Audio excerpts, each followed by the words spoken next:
Hello বন্ধুরা, good morning, welcome back to my channel. সবাই কেমন আছো? ভালো আছো? আমিও কিন্তু খুব ভালো আছি। তো প্রতিদিনের মতো আজও চলে আসলাম ডেইলি ব্লগ ভিডিও নিয়ে তোমাদের সাথে গল্প করতে। তো দেখো, সকাল সকাল কিন্তু রেডি হয়ে বেরিয়ে পড়েছি। আর দেখো, রেডি হয়ে আমার যেটা কাজ সেটা হলো বাড়ির সবাইকে দেখানো যে আমাকে কেমন লাগছে। তো তার জন্য দেখো, রেডি হয়ে বেরিয়ে ফার্স্টে মাকে জিজ্ঞাসা করে নিলাম আমাকে কেমন লাগছে। তারপরেই কিন্তু আমরা বেরিয়ে পড়লাম গাড়িতে। কারণ আজকে ছিল আমার ভ্যাকসিনের চতুর্থ দিন।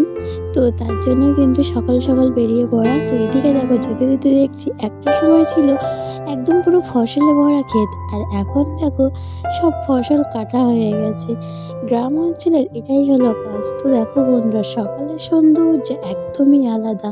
প্রকৃতির রূপ যেন মনে হয় কি সুন্দর অপূর্ব দৃশ্য। তো চলো তাহলে তোমরা সবাই দেখতে থাকো। তো তোমাদেরও কেমন লাগছে অবশ্যই কিন্তু কমেন্টে জানিও। আর হ্যাঁ, আমার ভিডিওটি তোমাদের ভালো লাগলে চ্যানেলটি অবশ্যই সাবস্ক্রাইব করো। তো দেখো, এদিকে তো ফসল উঠে যাচ্ছে, আর এখানে কিন্তু আবারও গরমের চাষের ফসল ফলানো হচ্ছে। গরমের চাষ বলাটা ভুল, শীতের সময়। তো দেখো, এটা হলো খরার চাষ বলা হয়। তো তার জন্যই কিন্তু পাতা ফেলা চলছে। এই যে দেখো, তো অনেকটাই পরিমাণে পাতা কিন্তু প্রায় বড় হয়ে গেছে। এই পাতা যখন আরও একটু বড় হবে আবারও ফের চাষ করা হবে। তো সবাই কিন্তু এখানে দু ফসলেরই চাষ করে থাকে, আবার অনেকে আছে সবজিও চাষ করে। তো দেখো, ফাইনালি কিন্তু আমরা হসপিটালের কাছে চলেই আসলাম। আর এবারে আমরা হসপিটালের ভেতরে যাচ্ছি, কারণ আমাদের যে হসপিটাল থেকে যে স্লিপটা দিয়েছিল সেটা কিন্তু বারবারই আমাদের এন্ট্রি করতে হবে। তো তার জন্যই কিন্তু, তো চলো তাহলে তোমরাও দেখতে থাকো যে কোথায় আমরা এসেছি। তো এই দেখো, এটা হলো হসপিটালের প্রথমে 1 নম্বর ওয়ার্ড, আর এখানে এসেই কিন্তু আমাকে স্লিপটা এন্ট্রি করে নিতে হবে। তো দেখো, আমি কিন্তু প্রেসক্রিপশনটা একেবারে সাথে করেই নিয়ে এসেছি, আর এখান থেকে কিন্তু এন্ট্রি করে নিয়ে নিলাম। আর এই এখন আমি বেরিয়ে পড়লাম ভ্যাকসিন নিতে।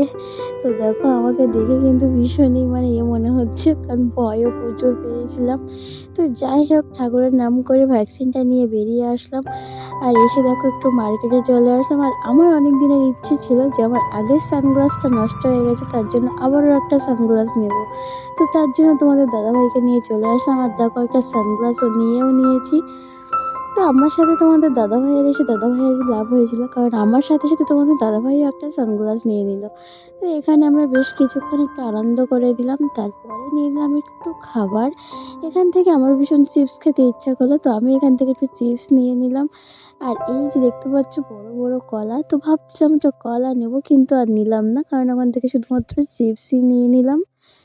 তো দেখো, আমরা এবারে কিন্তু যাচ্ছি ফেরিঘাটের দিকে। আর আজকে আমরা এসেছি কিন্তু পাখিরালয়, কারণ আজকে আমরা একটু ঘোরাঘুরি করতেই বেরিয়েছি। ভ্যাকসিন দেওয়া তো হয়ে গেছে, অনেকটা সময় আমাদের হাতে, তার জন্যই একটু ঘুরু। তো দেখো, এখন আমরা কিন্তু নদী পার হয়ে যাচ্ছি। আর যাওয়ার সময় এই যে একটা বড় সাইজের লঞ্চ চলে আসলো আমাদের সামনে, বেশ মজাদার হলো, খুব সুন্দর। আর এই যে দেখো, আমি কিন্তু চিপস হাতে করে নিয়েই দাঁড়িয়ে আছি, কারণ চিপসটা নিয়ে আমরা আসতে না আসতেই তার কিন্তু বোট চলে এসেছিল, যার জন্য আমরা তাড়াতাড়ি করে চলে আসলাম।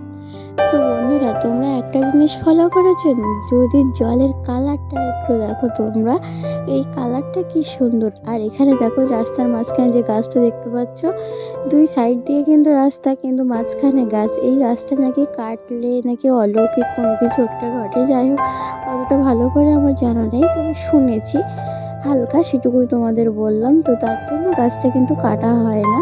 তো তোমরা যারা দেখতে চাও তারা কিন্তু চলে আসতে পারো। তো চলো তাহলে এবারে বাড়ি যাওয়া যাক, কারণ অনেকটাই টাইম হয়ে গেছে। আমরা কিন্তু এবারে বাড়ির উদ্দেশ্যে বেরিয়ে পড়লাম। আর এই যে দেখতে পাচ্ছ রাস্তা, এতক্ষণ এসেছিলাম ভালো রাস্তায়, পুরো ঢালাই রাস্তা, কিন্তু এখানে এসে দেখছি পুরো ইটের রাস্তা, তার উপরেও রাস্তাটা প্রচণ্ড খারাপ। তো কি আর করা যাবে, এসেই যখন পড়েছি। তো বন্ধুরা, আমি আর ভিডিওটি বেশি বড় করলাম না, এখানে শেষ করছি। সবাই তাহলে ভালো থেকো, পরের ভিডিওয় তোমাদের সাথে আবারও কথা হবে।